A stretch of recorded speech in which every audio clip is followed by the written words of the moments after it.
I just finished reading Leaf by Niggle, written by J.R.R. Tolkien, of course, and I think it might be my favorite short story of his that I've read thus far. And I think I've read most of them. I still have On Fairy Stories to read, which I'm about to begin in just a few minutes. Um, but yeah, they're all really good, but Leaf by Niggle just got me. There's this one passage at the beginning where it talks about how Niggle is so focused on perfecting individual leaves that he doesn't pay attention to the bigger tree or the bigger background, at least for a while, right? And first of all, on a quote unquote shallow level, that's me.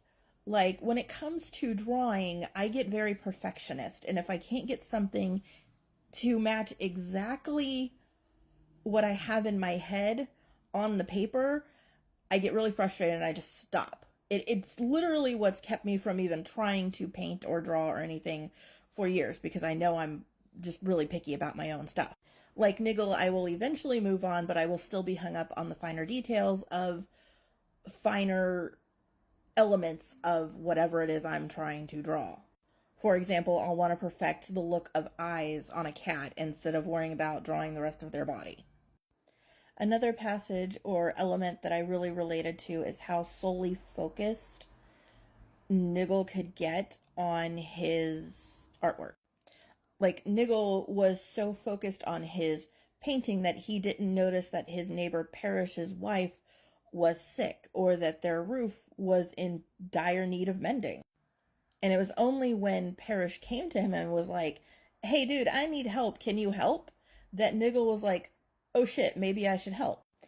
And even when he was like, "Oh shit, maybe I should help," he viewed it as an interruption, almost a nuisance, rather than something he actually needed to do.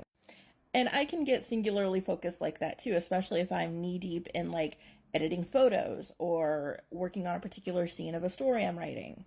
I don't view things as interruptions or nuisances, mind you. I can kind of become blind to the world around me because I'm so focused on my artwork.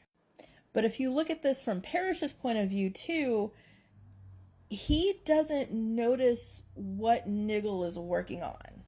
More specifically, he doesn't care to notice. They're both so wrapped up in their own worlds that they're not paying attention to their fellow man. Parrish catches a glimpse of Niggle's art and sees it, as, "Hey, that could be my roof," not as, "Oh, I see you're working on something important to you." And of course, Niggle is the opposite of that. He's working on something important to him, but doesn't see how, this thing could help Parrish. And we see that play out later when down the road the two are reunited after a stay at an establishment. And they're walking through Niggle's actual painting, and I use that word loosely because you could argue that they're actually walking through Niggle's mind. But Niggle and Parrish are walking through his quote unquote painting, and Parrish is like, "I never knew this was real." And one of the voices is like, "Well, yeah, because you didn't care to look." And honestly, I think this story just really holds an important message that everyone could take something from. And that is that the world doesn't end with you. And that is, I think we could all open our eyes a little bit and look at the person next to us and see, like actually really look at and see, the struggles that they're facing, the ways we could help them. This video is getting really long. I never had any intention of it being almost 5 minutes long. But if you've read Leaf by Niggle, I would be really curious to hear your thoughts and interpretations on it. So please either drop your thoughts in the comments or stitch this and let me know your thoughts. Because there's a lot of things in this story that are pertinent to our current climate, and I don't mean political climate, I mean just like our literal society.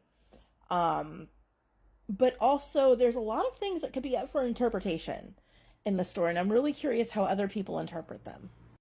Also, all the leaf pics you've been seeing in the background are my own photography and video and photo editing.